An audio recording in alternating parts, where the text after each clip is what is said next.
আর আপনারা জানেন পতিত স্বৈরাচার 560টি মসজিদ করেছিলেন এবং $1 বিলিয়ন।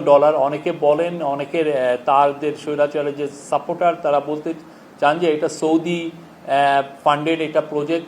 সৌদি এখানে একটা টাকাও দেয়নি, এখানে সৌদির কোনো, এটা ট্যাক্স পেয়ার মানিতে এই প্রায় $1 বিলিয়ন এটা একটা প্রজেক্ট। তো এই মসজিদের অনেক অনিয়মের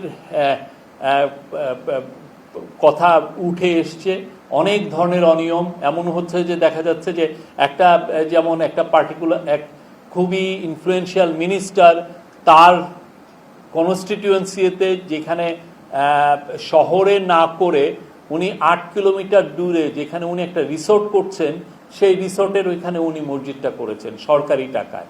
একটা মসজিদ 17 কোটি টাকা। এবং কেউ কেউ বলছেন যে এই মসজিদটা যদি সরকারিভাবে ভালোভাবে মানে এইটার মধ্যে যে পরিমাণ করাপশন হয়েছে এটা যদি না হতো, এই মসজিদগুলো হয়তো বা অর্ধেক দামে, যেগুলো আমরা দেখেছি যে এটা এক একটা কস্টিং 15 থেকে 17 কোটি টাকা লেগেছে, সেটা হয়তো বা 7-8 কোটি টাকায় করা যেত।